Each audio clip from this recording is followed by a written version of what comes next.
मोदी के बाप ने नहीं लगाई थी वो, जो उसने बिना पूछे हटा दी। वहाँ फ्रंट पे लगी थी तो वहीं लगी रहेगी, किससे पूछ के हटाई? सन 64 से और 67 तक 3 साल संघर्ष किया था। और जब वो मूर्ति लगी थी, हमारी माता बहनों ने बच्चे भी जेल में पैदा किए थे उस टाइम में। और जब वो मूर्ति लगी थी, वो हमारा मंदिर है, वो हमारा मंदिर है और संविधान से देश चलता है, मोदी से नहीं चलेगा। मोदी ने अपनी मर्जी चलाई है, ये बहुत बड़ा कुकृत्य 70 साल में पहली बार हुआ है कि आज बाबा साहब के संविधान की बदौलत ही 131 सांसद राज्यसभा और लोकसभा में हमारे बैठे हैं, रिजर्व सीटों पे जीते हुए। लेकिन वो आज कहाँ बैठे हैं, कहाँ छिपे बैठे हैं कि उनकी देखरेख में या उनके होते हुए भी बाबा साहब की जो प्रतिमा है वो वहाँ से हटा दी गई। ये साजिश है हमारे मेले को, हमारे जो लोग हैं उनको वहाँ इकट्ठे ना हो, किसी तरह वो मेला के रूप में ना इकट्ठे हो। हमारी जो जनरेशन है उसको ये प्रेरणा ना मिले कि ये हमारे बाबा साहब हैं, वो मंदिर की बजाय जो संसद में बाबा साहब के लिए जाते हैं वो चाहते हैं उधर, हम उधर जाना नहीं चाहते, हम बाबा साहब के चरण में कटकर होना चाहते हैं।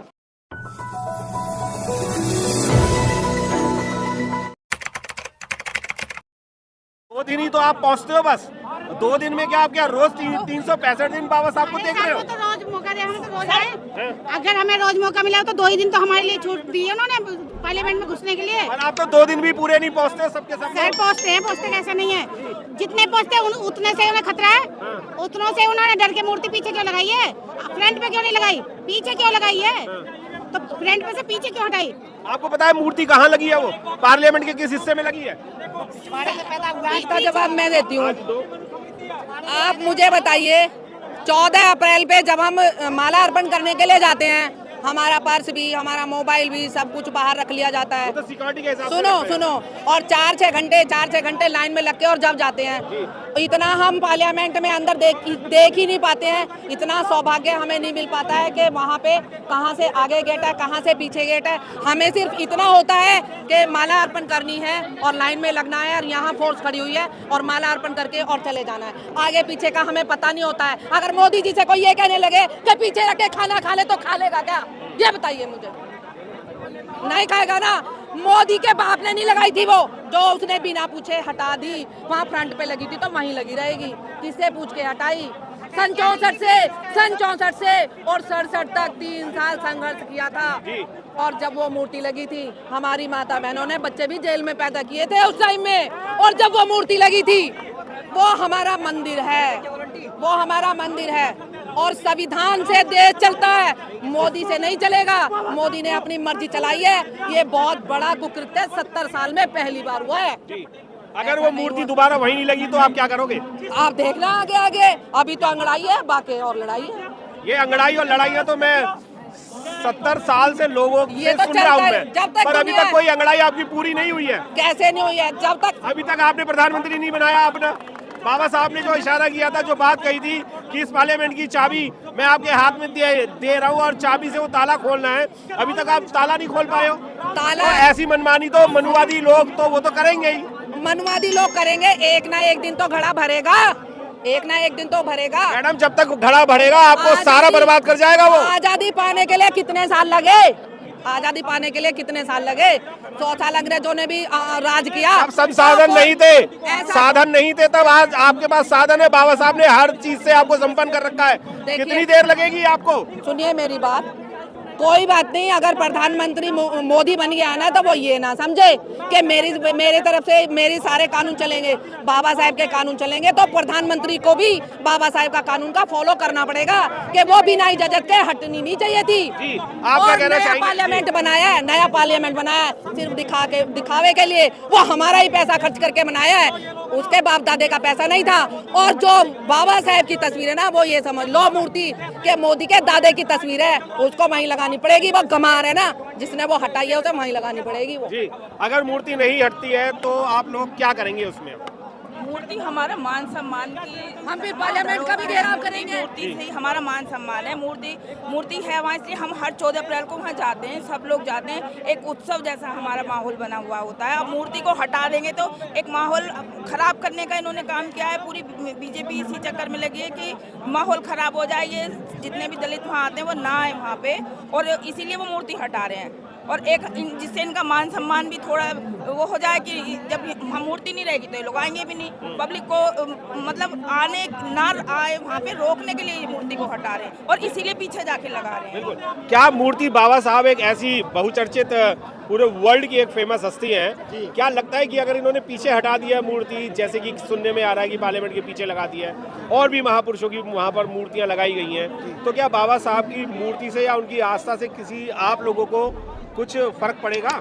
नहीं सर, मिलंदर गौतम साहब, फर्क तो है ही कि ये जितना भी आज आप यहाँ आंदोलन देख रहे हैं ये सब बाबा साहब भगवान बुद्ध के अनुयायी हैं और ये मान सम्मान स्वाभिमान से जुड़ा है, क्योंकि परम पूज्य बाबा साहब हमारे मान सम्मान स्वाभिमान के प्रतीक हैं।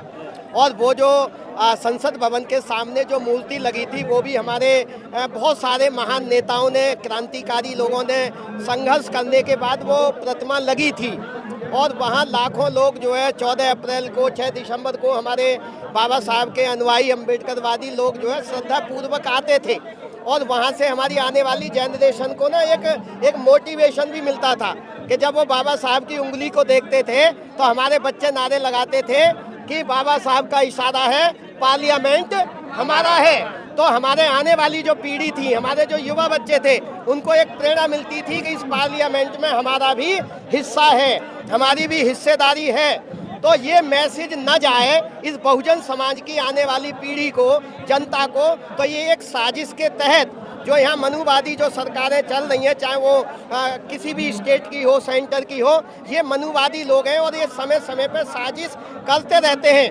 लेकिन मैं ये आपको बता दूं कि आज बाबा साहब भारत ही नहीं, वो तो विश्व रत्न है, विश्व विभूति है।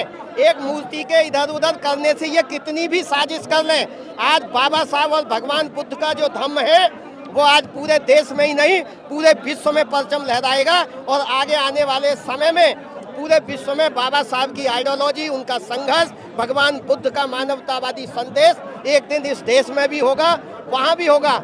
ये साजिश की गई है, इस साजिश की हम घोर निंदा करते हैं और मैं ये सरकार से भी अपील करता हूँ कि वो सह सम्मान बाबा साहब का जहाँ लगी हुई थी प्रतिमा वो वहीं लगनी चाहिए, नहीं तो ये जो बहुजन समाज के लोग हैं, बाबा साहब के अनुयायी हैं, वो कहीं तक भी संघर्ष कर सकते हैं, क्योंकि ये हमारे मान सम्मान स्वाभिमान से जुड़ा हुआ मुद्दा है। बिल्कुल स्वाभिमान से जुड़ा हुआ है। जैसे अभी गुरुजी कह रहे हैं कि सम्मान से मूर्ति वहीं लगनी चाहिए, नहीं लगी तो क्या करोगे? देखिए, सबसे पहले बीजेपी सरकार का तो यही है कि आप जो मर्जी करते रहो, जो उनके मन में आ रहा है वो वही कर रहे हैं, आपकी नहीं सुनते वो। बिल्कुल आपकी सही बात है कि सरकार मनुवादियों की है, इससे काम कराना लड़ना बहुत बड़ी टेढ़ी खीर है।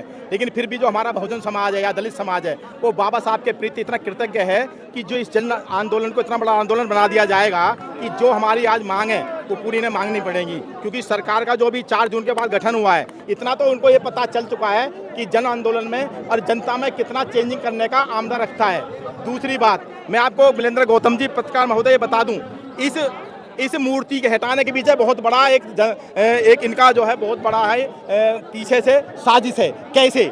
हमारा 14 अप्रैल को जो वहाँ पे मेला लगता है, उस मेले का जो मैसेज है पूरे वर्ल्ड में और जितने भी बाहर के देश हैं सब लोगों का मैसेज कन्वे जाता है हर 14 अप्रैल के बाद कि भाई इंडिया के अंदर एक महापुरुष हैं, उनका 1 महीना ऐसा आंदोलन चलता है कि लोग एकदम मुस्त हो जाते हैं और 14 अप्रैल को पूरी संसद भवन पे पूरा मेला लगता है, पूरा संसद नीला नीला हो जाता है। इसका मैसेज ये इसको जो हिंदू राष्ट्र के नाम पे जो अपने को बरगला रहे हैं उसको खत्म करने के लिए कि इस मूर्ति का बहाना लेकर के कि भाई हम यहाँ सौंदर्यकरण करना चाह रहे हैं, इसको पीछे ले जा रहे हैं महापुरुषों को।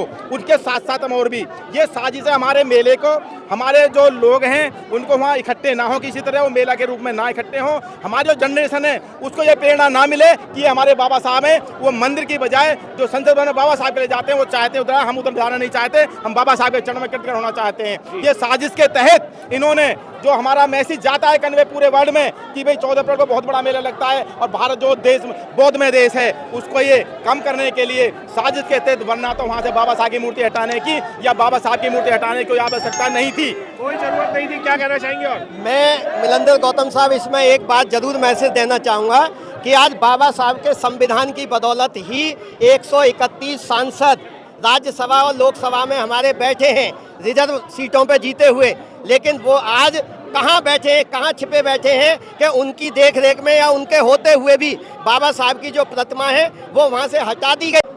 तो मुझे यह मान्यवर कांसीराम साहब की जो थ्योरी है, माननीय कांशीराम साहब का जो संघर्ष है, वही साकार होता हुआ दिखाई देगा कि जब माननीय कांशीराम साहब का जो सपना साकार उत्तर प्रदेश में हुआ, तो मान्यवर हमारे बहुजन समाज में जितने भी हमारे महान संत हुए, उनका आज आप इतिहास देख रहे हो कि हर गांव-गांव और हर उस पर, चाहे वो लखनऊ हो, दिल्ली हो, यानी तमाम जगह पर जो है विशाल बाबा साहब की मूर्तियां लगी। तो हमें एकजुट होने की ज़रूरत है। या मैं ये संदेश देना चाहता हूं कि हमारे जितने भी बहुजन मूवमेंट में ये लोग लगे हैं, जैसे आज यहाँ मंच देख रहे हो, 2-2, 3-3 मंच लग गए हैं, एकता दिखाई नहीं दे रही है। और जितनी तादाद, हालांकि तादाद 10-15 हज़ार की भीड़ में है, लेकिन ये लाखों की भीड़ में होनी चाहिए थी।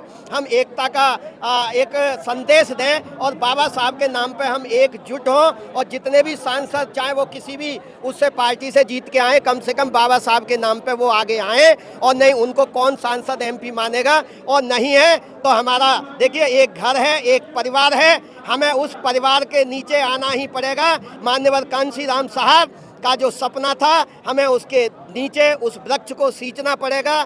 और या ऐसी मूर्तियां कितनी लगी हैं बिलंदर गौतम साहब, पूरा उत्तर प्रदेश बौद्ध में हुआ। क्यों हुआ? क्योंकि वहाँ हम एकत्रित हुए, हमने अपनी ताकत को पहचाना। तो यहाँ भी हमें अपनी ताकत का प्रदर्शन करना पड़ेगा, एकत्रित होना पड़ेगा। बिल्कुल।